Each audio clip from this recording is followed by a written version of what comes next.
नौवां ग्रह प्लूटो की कहानी। 1930 में एक जवान खगोल शास्त्री क्लाइड टॉम्बो ने एक नई खोज की। क्लाइड टॉम्बो, जो एक छोटे से गांव से थे, ने अपनी मेहनत और लगन से खगोल शास्त्र में एक महत्वपूर्ण स्थान प्राप्त किया। उन्होंने हमारे सौर मंडल के बिल्कुल कोने में एक धुंधली सी चीज देखी। यह खोज एक साधारण टेलीस्कोप के माध्यम से की गई थी, जो उस समय के लिए एक बड़ी उपलब्धि थी। यह चीज नेपच्यून ग्रह के भी आगे थी। नेपच्यून, जो पहले से ही सौर मंडल का सबसे दूर का ग्रह माना जाता था, अब उसके भी आगे कुछ और था। पूरी दुनिया हैरान रह गई। इस खोज ने वैज्ञानिक समुदाय और आम जनता दोनों को चौंका दिया। अखबारों में इस खोज की खबरें छपीं और लोग इस नए ग्रह के बारे में जानने के लिए उत्सुक हो गए। इसे नौवां ग्रह घोषित कर दिया गया और इसका नाम रखा गया प्लूटो। प्लूटो का नामकरण रोमन पौराणिक कथाओं के अंधकार और मृत्यु के देवता के नाम पर किया गया था। प्लूटो अपनी खोज के बाद से ही सबके लिए एक रहस्य बना रहा। इसकी दूरी और छोटे आकार के कारण इसके बारे में बहुत कम जानकारी उपलब्ध थी। यह माना जाता था कि यह हमारे सौर मंडल का सबसे आखिरी ग्रह है। प्लूटो की स्थिति और उसकी कक्षा ने इसे और भी रहस्यमय बना दिया। बच्चों की किताबों से लेकर वैज्ञानिक पत्रिकाओं तक प्लूटो ने सबका ध्यान खींचा।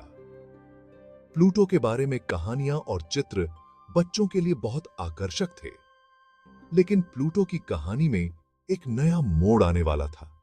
जैसे जैसे विज्ञान और तकनीक में प्रगति हुई, प्लूटो के बारे में नई जानकारियां सामने आने लगीं। जैसे जैसे समय बीतता गया, वैज्ञानिकों ने सौर मंडल के बारे में और भी बहुत कुछ सीखा। नई तकनीकों और उपकरणों ने वैज्ञानिकों को प्लूटो के बारे में और अधिक जानकारी प्राप्त करने में मदद की। उन्होंने प्लूटो के आकार और उसके रास्ते के बारे में और गहराई से पढ़ाई की। प्लूटो की कक्षा, जो अन्य ग्रहों की तुलना में बहुत अधिक अंडाकार थी, ने वैज्ञानिकों को सोचने पर मजबूर कर दिया। और धीरे धीरे प्लूटो को लेकर कुछ सवाल उठने लगे। क्या प्लूटो वास्तव में एक ग्रह था या यह कुछ और था? क्या यह सचमुच एक ग्रह था? वैज्ञानिकों ने इस पर गहन विचार विमर्श किया और इसके विभिन्न पहलुओं का अध्ययन किया। या यह कुछ और था? 2006 में अंतरराष्ट्रीय खगोलीय संघ ने प्लूटो को एक बौने ग्रह के रूप में पुनः वर्गीकृत किया। इस निर्णय ने एक नई बहस को जन्म दिया और प्लूटो की कहानी को और भी रोचक बना दिया। आज प्लूटो का अध्ययन जारी है। नई तकनीकों और मिशनों के माध्यम से वैज्ञानिक प्लूटो के रहस्यों को उजागर करने की कोशिश कर रहे हैं। प्लूटो की सतह, उसकी जलवायु और उसके चंद्रमाओं के बारे में नई जानकारियां प्राप्त हो रही हैं। 2015 में नासा के न्यू होराइजन्स मिशन ने प्लूटो के पास से उड़ान भरी और उसकी सतह की अद्भुत तस्वीरें भेजी। इन तस्वीरों ने प्लूटो के बारे में हमारी समझ को और भी गहरा किया। इन तस्वीरों और डेटा ने प्लूटो के बारे में कई नए सवाल खड़े किए। प्लूटो की सतह पर बर्फ के पहाड़, गहरी घाटियां और संभावित ज्वालामुखी जैसी संरचनाएं पाई गईं। भविष्य में और भी मिशन प्लूटो की ओर भेजे जाएंगे। वैज्ञानिक उम्मीद कर रहे हैं कि ये मिशन प्लूटो के बारे में और भी रहस्यों को उजागर करेंगे और हमें हमारे सौर मंडल के इस अद्वितीय सदस्य के बारे में और अधिक जानकारी देंगे। प्लूटो की कहानी अभी खत्म नहीं हुई है। यह एक ऐसी कहानी है जो समय के साथ और भी रोचक होती जा रही है। प्लूटो, जो कभी एक ग्रह था, अब एक बौना ग्रह है, लेकिन इसका आकर्षण और रहस्य आज भी बरकरार है। और इस तरह प्लूटो की कहानी हमें यह सिखाती है कि ब्रह्मांड में हर चीज का अपना एक अनोखा स्थान और महत्व है। चाहे वह ग्रह हो या बौना ग्रह, हर खगोलीय पिंड की अपनी एक कहानी होती है, जो हमें ब्रह्मांड की विशालता और उसकी जटिलता का एहसास कराती है। उससे ही है। प्लूटो बाकी ग्रहों से अलग था। यह एक ऐसा ग्रह था जिसने हमेशा से वैज्ञानिकों और खगोलविदों की जिज्ञासा को बढ़ाया है। यह आकार में बहुत छोटा था, इतना छोटा कि इसे एक बौना ग्रह कहा जाने लगा। सच में, यह तो हमारे चांद से भी छोटा निकला। इसकी तुलना में चांद भी एक विशालकाय पिंड लगता है। इसका रास्ता भी बहुत अजीब था। प्लूटो का कक्षीय पथ अन्य ग्रहों से बिल्कुल अलग था। ये अंडे के आकार का था और दूसरे ग्रहों के रास्ते से टकराता हुआ था। इसका पथ कभी-कभी नेपच्यून के पथ को भी पार कर जाता था। यहां तक कि प्लूटो की बनावट भी दूसरे ग्रहों से अलग थी। इसकी सतह पर बर्फीली पहाड़ियां और गहरी घाटियां थीं। ये ज्यादातर बर्फ से बना था, जबकि बाकी ग्रह पत्थर और गैस से बने थे। प्लूटो की सतह पर नाइट्रोजन, मीथेन और कार्बन मोनोऑक्साइड की बर्फ पाई जाती है। इन सब बातों ने वैज्ञानिकों को सोचने पर मजबूर कर दिया। क्या प्लूटो वाकई में एक ग्रह की परिभाषा पर खरा उतरता था? क्या प्लूटो वाकई में एक ग्रह की परिभाषा पर खरा उतरता था? ग्रह की परिभाषा के अनुसार एक ग्रह को अपने कक्षीय पथ को साफ करना चाहिए। क्या यह बस एक इत्तेफाक था कि इसे ग्रह का दर्जा दे दिया गया था? 1930 में जब क्लाइड टॉम्बाउ ने प्लूटो की खोज की, तब इसे 9वां ग्रह माना गया। 20वीं सदी के आखिर तक प्लूटो के ग्रह होने पर बहस बहुत तेज हो गई। 2006 में अंतरराष्ट्रीय खगोलीय संघ ने प्लूटो को बौना ग्रह घोषित कर दिया। इस निर्णय ने खगोल विज्ञान की दुनिया में हलचल मचा दी। प्लूटो अब हमारे सौर मंडल के ग्रहों की सूची में नहीं था, लेकिन इसका महत्व कम नहीं हुआ। 2015 में नासा के न्यू होराइजन्स मिशन ने प्लूटो की नजदीकी तस्वीरें भेजी, जिसने हमें इस बौने ग्रह के बारे में और भी जानकारी दी। इन तस्वीरों ने प्लूटो की सतह की विविधता को उजागर किया। यहां बर्फीले पहाड़, गहरी घाटियां और विशाल मैदान हैं। वैज्ञानिक अब भी प्लूटो के रहस्यों को सुलझाने में लगे हुए हैं। कैसी यह बौना ग्रह हमें सौर मंडल के विकास और अन्य ग्रहों के बारे में नई जानकारी प्रदान कर रहा है। प्लूटो काइपर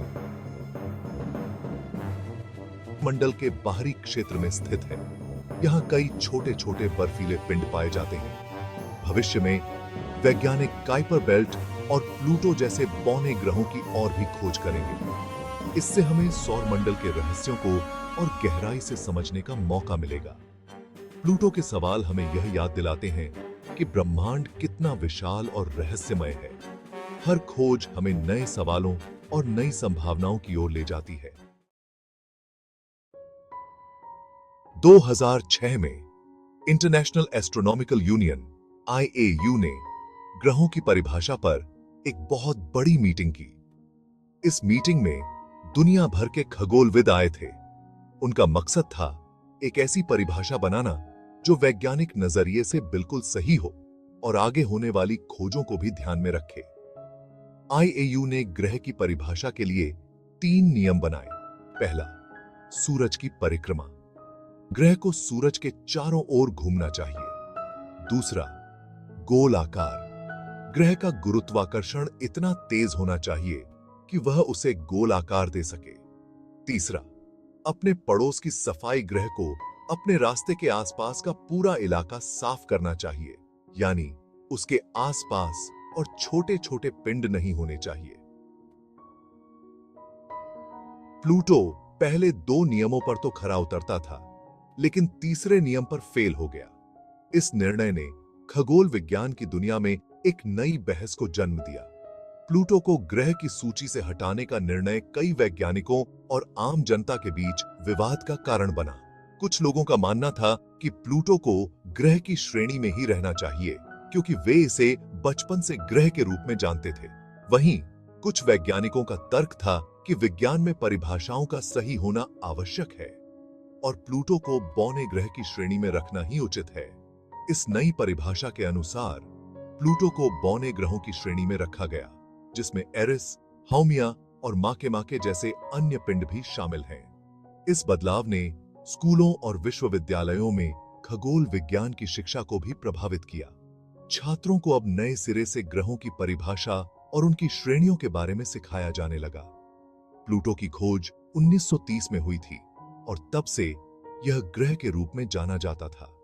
लेकिन 2006 में IAU के इस निर्णय ने इसे बौने ग्रह की श्रेणी में डाल दिया। इस निर्णय ने खगोल विज्ञान के क्षेत्र में नई खोजों और बहसों के लिए रास्ता खोला। वैज्ञानिक अब और भी अधिक ध्यान से ग्रहों और अन्य खगोलीय पिंडों का अध्ययन कर रहे हैं।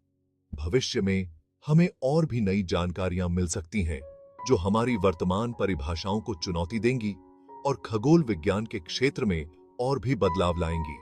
इस प्रकार ग्रहों की परिभाषा पर यह बहस न केवल वैज्ञानिक दृष्टिकोण से महत्वपूर्ण है, बल्कि यह हमें ब्रह्मांड को और भी गहराई से समझने का अवसर देती है। आईएयू की मीटिंग में बहुत बहस हुई। कुछ वैज्ञानिक प्लूटो को ग्रह ही मानना चाहते थे। उनका कहना था कि प्लूटो को हमेशा से ग्रह माना जाता रहा है और इसे बदलने से सब कंफ्यूज हो जाएंगे। लेकिन आखिरकार आईएयू ने ज्यादातर लोगों की राय मानकर प्लूटो को ग्रह के पद से हटा दिया। प्लूटो अब एक बौना ग्रह कहलाता है। यह फैसला दिखाता है कि विज्ञान हमेशा आगे बढ़ रहा है। यह इस बात का सबूत है कि हमारा ज्ञान बदल सकता है, फिर चाहे वो सदियों पुरानी बातें ही क्यों न हो।